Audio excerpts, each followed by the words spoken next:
Welcome back to the podcast Blind Faith. This podcast explores how faith and blindness sort of interact and bang into each other, and we try to just explore that together. My name is Mark Madavan, and it's my privilege to be the presenter of this podcast brought to you by Torch Trust for the Blind.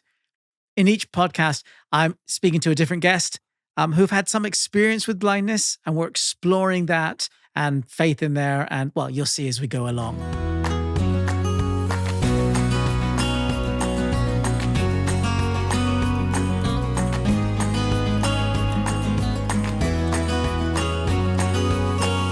So it's my privilege in this episode to invite Trevor Stammers. So welcome, Trevor. It's good to be here. Thanks That's for having me. great to have you, my friend. I'm beginning with just asking people about their journey of blindness. So how does blindness impact, or how has it impacted your life? Well, it didn't impact my life personally at all until 2010. Um, but I have been a general practitioner for 30 years, and so I have encountered it amongst my patients. And in fact, one of my patients who'd been blind from the age of 6 worked for the BBC, and it had always struck me as to how bubbly and full of life she was. She was a Christian as well as it happens. And she may come back in the story a bit later on. But my personal encounter with it, I remember the day and the hour. And I had left general practice by this time and was working as an academic in a university teaching medical ethics. And it was about 1:45, and I was getting ready to go to a meeting on the 8th of March 2010. And I was just gathering up my things, and suddenly uh, it looked as if one of those old sort of 8mm cine projectors, the film had just shot out of the spool in my left eye, and it just went all blurry and then completely black. And I turned to my colleague and said, I think the retina's just come off my left eye. Could you give my apologies to the meeting? Because I've got to go down to our local eye hospital, which is Kingston Eye Hospital, and get this checked out. And unfortunately, I was right. And they said, we can't do much about that here. We've got to send you up to Moorfields. So they gave me a letter, and the next day found me sitting slightly anxiously in the waiting room of Moorfields Eye Hospital. And so it's that real thing that you were sat. First of all, you're sat on the expert side of the table and helping and trying to care, and then life turned around. I do want to just commend your politeness, as in, please excuse me from this meeting. My retina just detached. Was it as calm as that? It was pretty calm at that point. Oh, what a gentleman you must be. But that was against a background of considerable turmoil when I was sitting in that outpatient waiting room.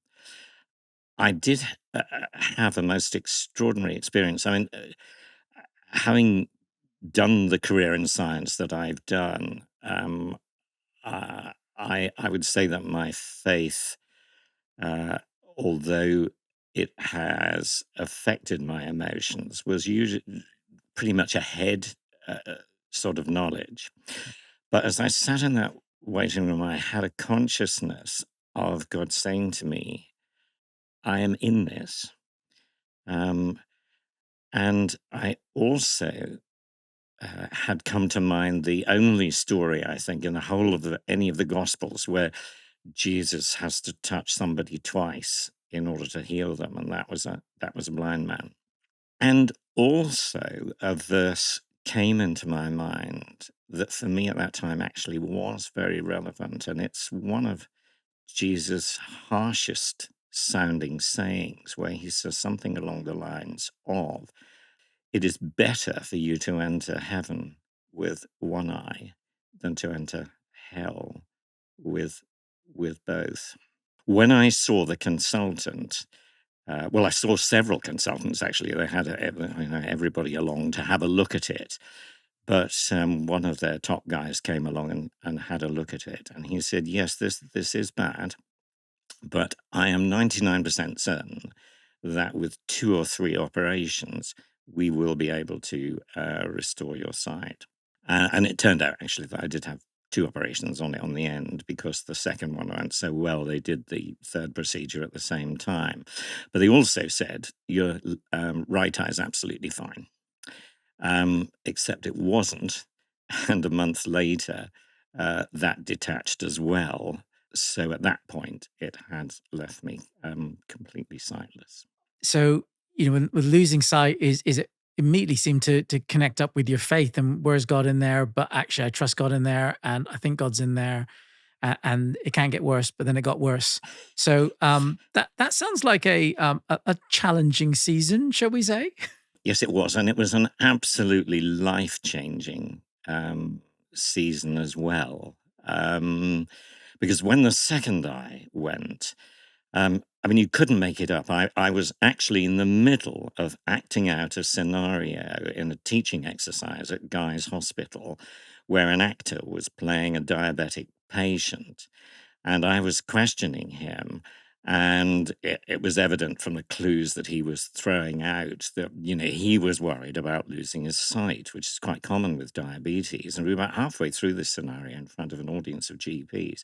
And I realized that, the blurring and the cine camera was going in my right eye as well. So as soon as that scenario was over, I turned to the person leading it and I said, I've got to go up to Moorfields. I think I'm going blind in my remaining good eye." But I did get presented much earlier with that one. So the eventual procedures they needed to do on that weren't quite so dramatic as with the left eye.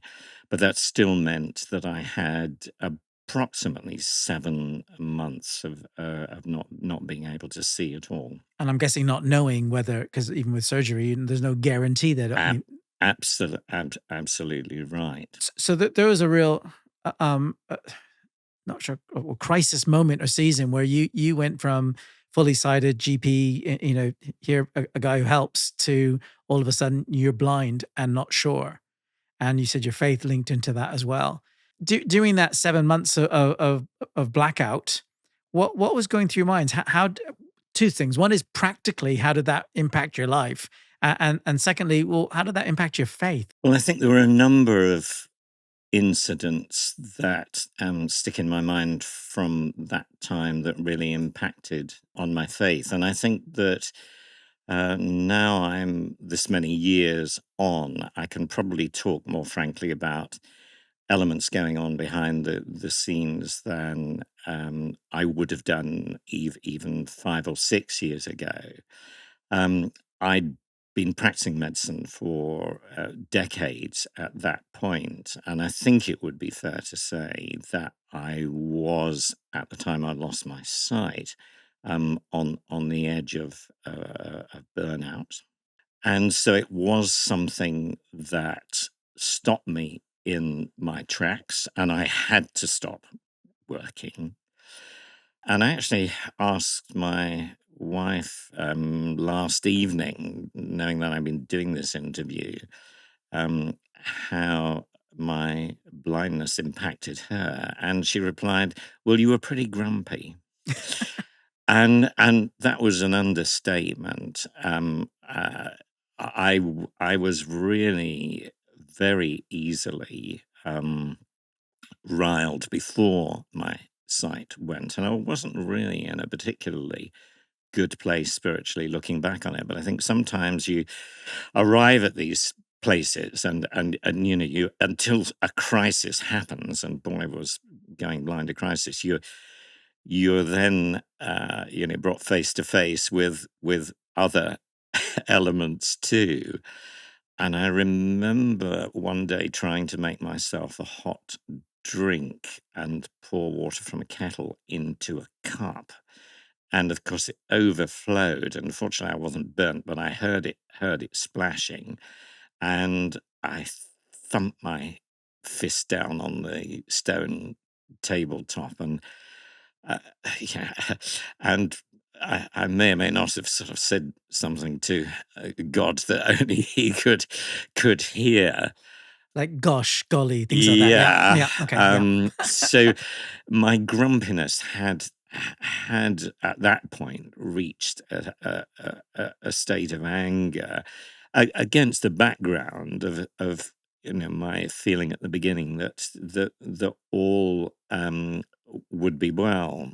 Mm, And one of the things that really helped it to be well was that friends and my wife and family, but particularly my wife, really, became my eyes and enabled me to cope. We certainly had a good friend who just happened to be the disability person at Kingston Council.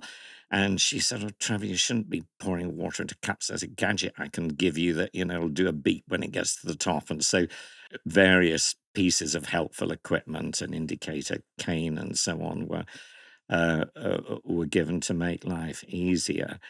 But I can remember going to church the first time when I couldn't see at all, and my wife leading me to a seat, and thinking, I have not loved you well.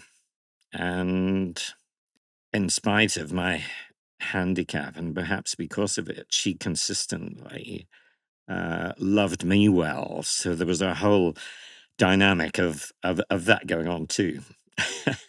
there was a lot bubbling around in that pot, wasn't there?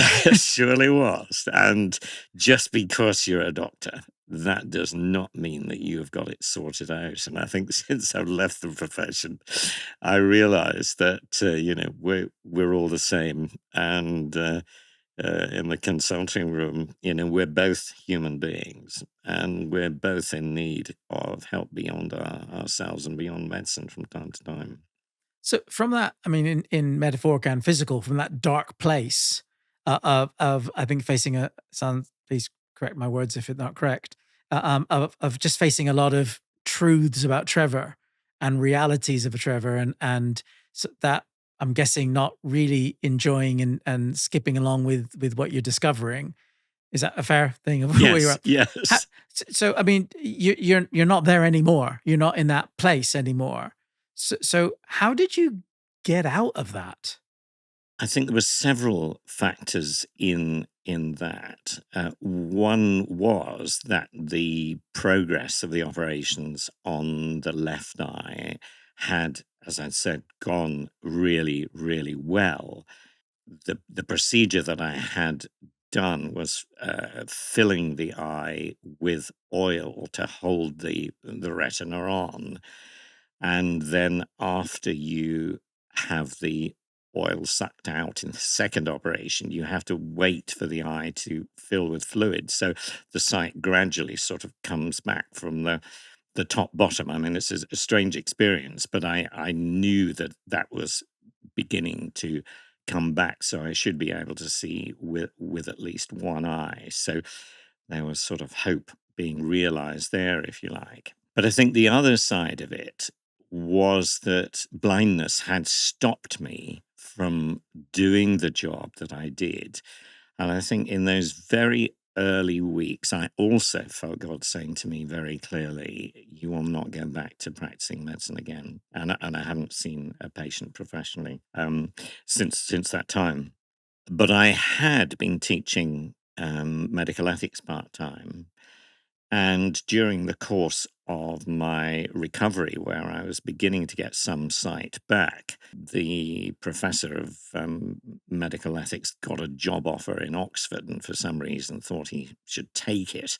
And so they were really desperate at rather short notice to find somebody else to lead the course that I was just doing part time teaching on. So I applied for that job and went along with my cane and the promise of a full recovery of my sight from Moorfields, and they gave me the job. So um, I'd had a transition from doing a job that really I should not have been doing anymore to one that I could begin to do and make use of my medical expertise, but also, have a completely different and less stressful environment.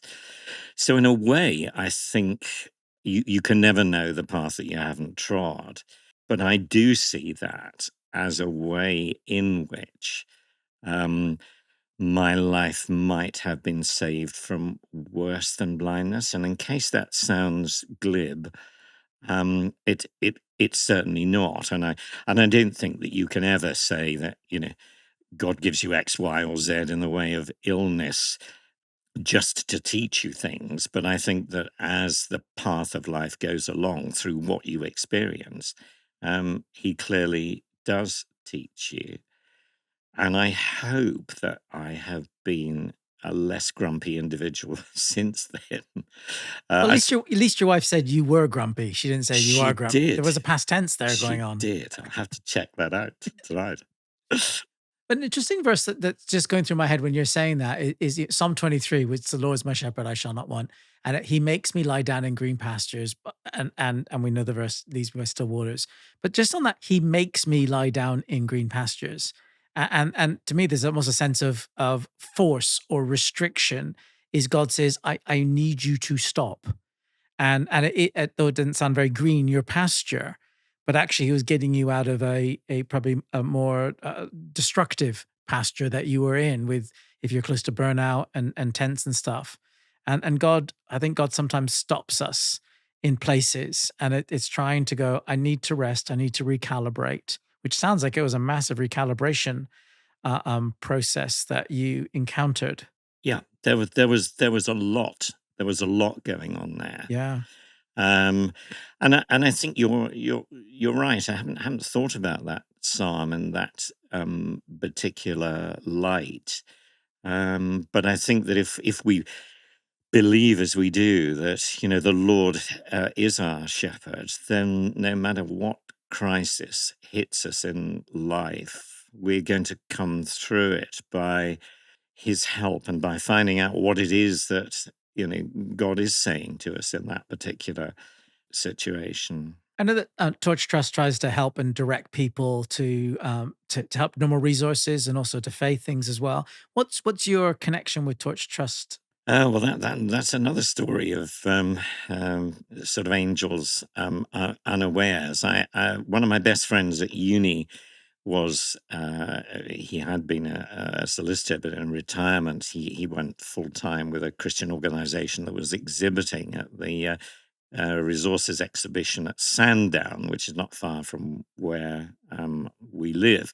And they usually come to stay with us. And so they came to stay with us also after I had become blind. And he said to me, "Would you like to come with us to the exhibition? And we'll look after you." And my recollection was that as soon as we walked in through the doors of the exhibition centre, um, Gordon Temple appeared, who was, I think, the director or CEO of Torch Trust at that time, and spoke to Andrew and said, "Is your uh, friend blind?" And indeed, I was. He said, "Well, you might like to come and join our lounge." So Gordon shepherds me off, and I meet some of the Torch Trust staff, and I don't remember um, precisely all that we talked about, but I knew sitting there that even if I never regained my sight, there were people who knew resources that would enable me Mhm. to do the things I love. I love reading, and I love reading novels. So I heard all about audio books and got a machine to take those, and it gave reassurance and hope. And it established a connection with Torch Trust that's been ongoing since that time. That's great. I think that little phrase you said, it just gave a connection to hope, because I think sometimes that's what you get it through God and faith, but actually it's not just you and God alone. It's with other people, and to find out there's other resources and there's ways that they may not be able to immediately fix it in the way you want it to be fixed, but actually you're not alone, and God can do some transformation in that area. Yeah. We need to cut. We're running out of time, sadly. But I'm asking all my guests the question that if you were to be able to go back in time and speak to Trevor in his late teens, early 20s, what would mature Trevor today want to say to young Trevor? Oh, very definitely. Don't take yourself so seriously. Don't think that you can do it alone. Don't think that you're as clever as you think you are. And don't think that just because you're a Christian, your life is going to be, a life of enchantment and free from difficulty. That's I think that's some really helpful things and things to reflect on a little bit, but I think there's a lot of real truth in that as well.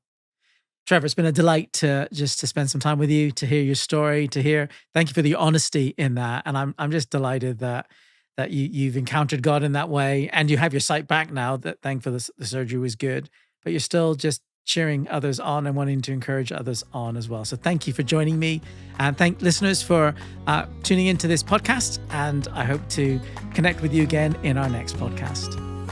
If you are living with sight loss or support someone who is, then Torch is here for you. Get in touch at torchtrust.org.